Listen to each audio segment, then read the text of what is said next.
In a major political development, the BJP has announced that its newly elected members of the District Council will boycott the official oath-taking ceremony of the TTADC scheduled for tomorrow. The announcement was made during a press conference held by BJP Core Committee member and former MP Rebeti Tripura alongside State General Secretary Bipin Debarma. Earlier in the day, a high-level BJP delegation met with the governor of Tripura to submit a formal memorandum addressing several alarming issues regarding the TTADC administration. The delegation highlighted two primary areas of concern: recruitment process and post-poll violence. Explaining the decision to stay away from tomorrow's ceremony, Rebati Tripura stated that the party cannot participate in a process led by an administration that they claim is mired in corruption and undemocratic practices. আপনারা জানেন যে আমাদের TTADC তে 2021 সালে তিপ্রাসা হানসা ইত্যাদির কথা বলে স্বচ্ছ প্রশাসনের নামে ক্ষমতায় এসেছিলেন এবং এই দলটা এবারও আবার জয়লাভ করেছে। জনগণ তাদের পক্ষে রায় দিয়েছে, ঠিক আছে। এবং তিপ্রাসারা বিশেষ করে আশা নিয়ে তাদেরকে আবার হয়তোবা দ্বিতীয়বার ক্ষমতায় বসিয়েছেন। কিন্তু শপথ গ্রহণ কাল আমরা জানি, তার আগে আমরা দেখলাম যে তিপ্রাসারা যে সমস্ত প্রত্যাশা রেখেছিল, তাদের কাছ থেকে আশা রেখেছিল, সেই আশাই আশাহত হলো। রিসেন্টলি বিশেষ করে গত 10 তারিখ মার্চ মাসে আমরা একটা 120 জনের অবৈধভাবে নিয়োগের আমরা প্রক্রিয়া দেখলাম। সোশ্যাল মিডিয়াতে এই নিয়ে তাদেরই সমর্থক, অনেক বেকার যুবক যুবতী, সাধারণ নাগরিক বিভিন্নভাবে মতামত ব্যক্ত করেছে। আমাদের পার্টির নজরেও এসছে। তার জন্য আজকে আমরা বিজেপি প্রদেশের তরফ থেকে আজকে আমাদের বক্তব্য তুলে ধরার জন্য আমরা এখানে সমবেত হয়েছি। স্বচ্ছ প্রশাসন বলতে সেই সময় তারা বলেছিলেন যে সবকিছুই অনলাইনে পাওয়া যাবে, সবকিছু মানুষের সামনে নিয়ম নীতিগুলি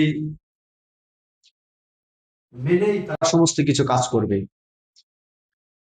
মানুষকে কোনোভাবেই তারা ধোঁয়া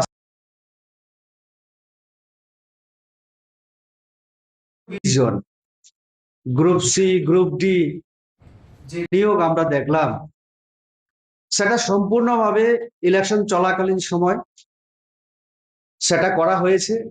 এবং কোনো কোনো অফারে আমরা দেখেছি যে আগামী 12 তারিখ যাতে জয়েনিং করে, কেউ কেউ আবার জয়েনিং করেছেন ইতিমধ্যেই। আমাদের কাছে খবর, সবটা আপনারা যাচাই করলে দেখবেন। তো আমাদের কথা হচ্ছে, একটা নিয়োগ প্রক্রিয়া যখন হয়, বিজ্ঞাপন দিতে হয়।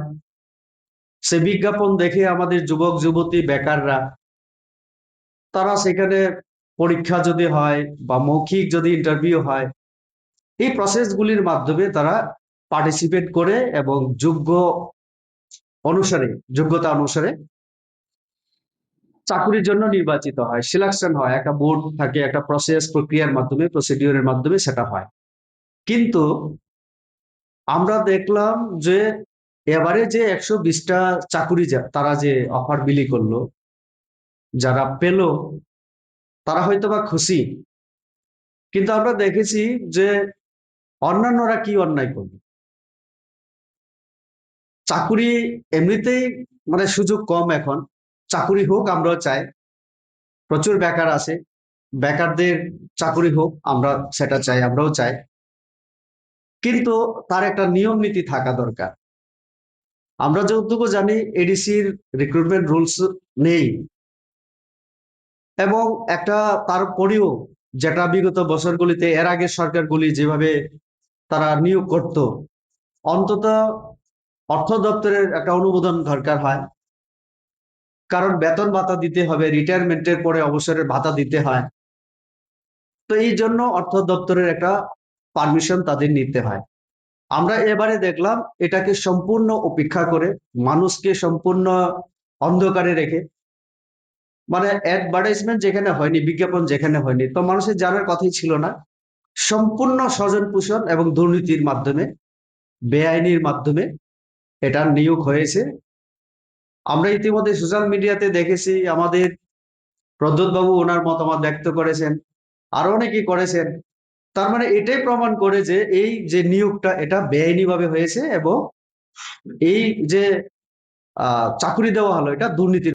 The BJP leadership clarified that while they are boycotting the immediate ceremony as a mark of protest, they remain committed to their role as a constructive opposition. Reported by Amit from Agartala, Chini Khorang.